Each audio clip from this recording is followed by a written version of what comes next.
Hey gang, Grizz here. So it's Fiberglass Friday, number 7. So looky. So there it is. That's one winter's effort from one guy.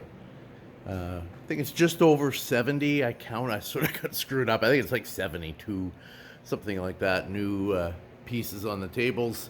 You can see a bunch of little small drop molds there. I might throw some legs on those in the next day or two.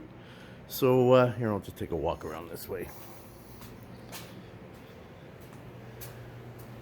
So all done. All the legs are on. Had a really good. The last 2 weeks have been really good for production wise. Really put my head down and just went charging for it. Now the unfortunate thing, usually I'd start pouring right away, but the weather just isn't cooperating. Like next 2 days is still supposed to be minus 15 Celsius at night. Daytime highs like -3, -4, and it's showing it for the next at least 2 weeks. Stupid weather like that. So I'm not going to pour.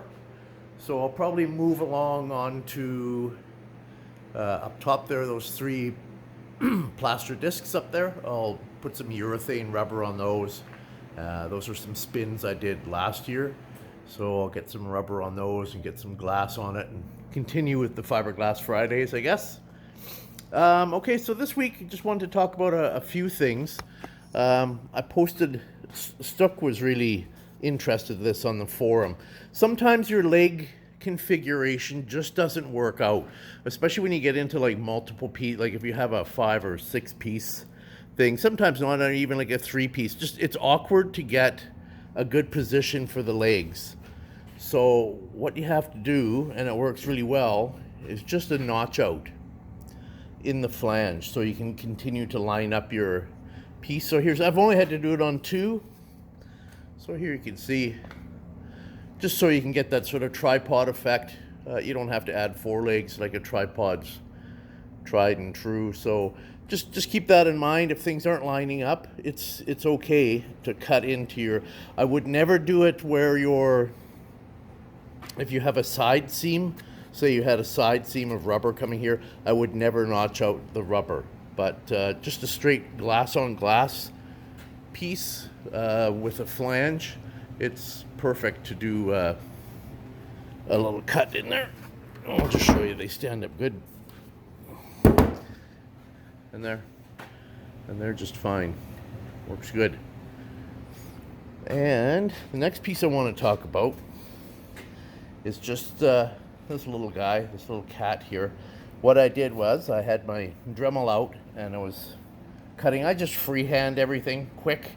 And what I did was I nipped off way too much on the back end.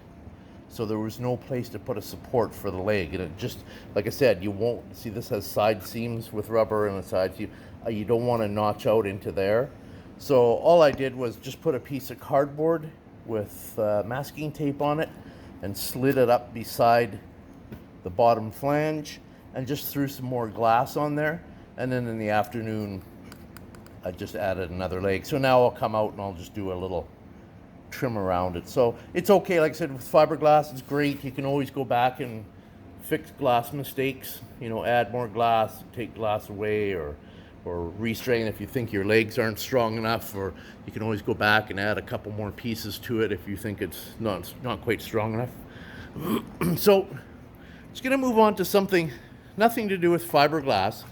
This has come up on the forum before, and we've talked about it off and on through the years, and I've been able to get away with it. So I'll explain what it is this was a model I had from 6 years ago, I think. I had this princess here, and there's a male version, a matching one that goes with it. I don't know his name, but he's got a beard. I'll show you the mold in a sec. I've already put the model away. I should have left it out, sorry.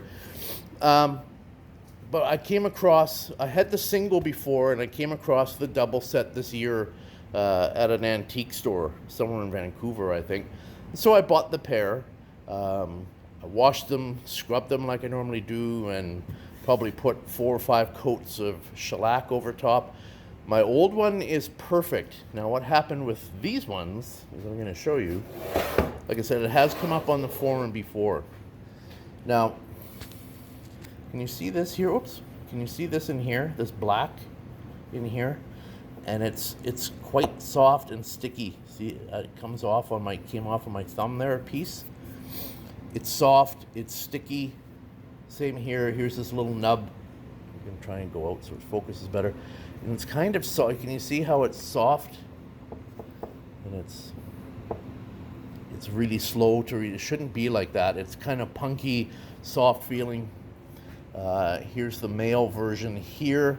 Looks a little bit better than she does. So, and you can see up top here, there's some deterioration up in here. And he has it up in his eyes, up in here. So, disappointed. We'll see. I'll try a pour, but I think what's going to happen is it's going to rip this right out. I'm not sure. We'll see when it comes to pour time. It's okay. They're easy mold to to do rubber on. So what is the problem? Why did it do that? I mean, I'm sure a couple of the guys or gals will know right away when you look at this. It's the metallic paint. We've been warned by fellows like JB and some other folks who've been doing this for years that metallic paint, gold, copper metallic paint has a real issue with latex rubber. So that's the only thing I can think of, is because I've never had this happen. I've gotten away with it before on my other one. I've had other metallic pieces where I've gotten away to, because I've put like 6, 7, 8 coats of shellac on top and gotten away with it. This one I probably didn't put enough on. So I'm just going to clear my throat. Excuse me. So that's all I can think, because if I look down into the crevices where it's quite bad, like that's corresponding with this here, that's down in here in the nape of her neck, where you could see there's flaked off metallic paint. So it does react with it. So just beware if you're using anything with metallic paint. Either just avoid it or paint over top of the metallic paint, like with a sealer type latex or something, paint on top, and then put some shellac on top of that. But yeah, that was the only one I had an issue with this area. You know, sometimes you get lift off or you get some bubbles or adhesion problems. If you don't wash your pieces, you get the odd one. This has been a really good year. I never had any bubble up. I had no lifting of my rubber. No issues whatsoever. It's been a really good year that way. And just these two were the disappointment. So I just thought I'd share. I know it's nothing to do with fiberglass, but I think it's important. Like, we all see what the fails are, you know, when there are fails, and what are the issues. And, you know, if some of you out there have done rubber and you've got the same result where it is a bit sticky. You can even see, like, it's just got, this is talcum powder inside. But if I didn't have it, you'd see this is quite sticky and almost like wet looking on the top. So we'll see. We'll give it a pour, see what happens. I'm not expecting any good results. I'll probably have to throw some more rubber on top of her and the guy and repaint on top of them before I get going. But that's it for now, for today. So thanks a lot for watching this series, Fiberglass Fridays. And we'll be moving on to the next. Like I said, I'll be doing some urethane rubber in the next week or so and getting some glass on that. So we'll carry on. And thanks for watching, everybody. Bye-bye.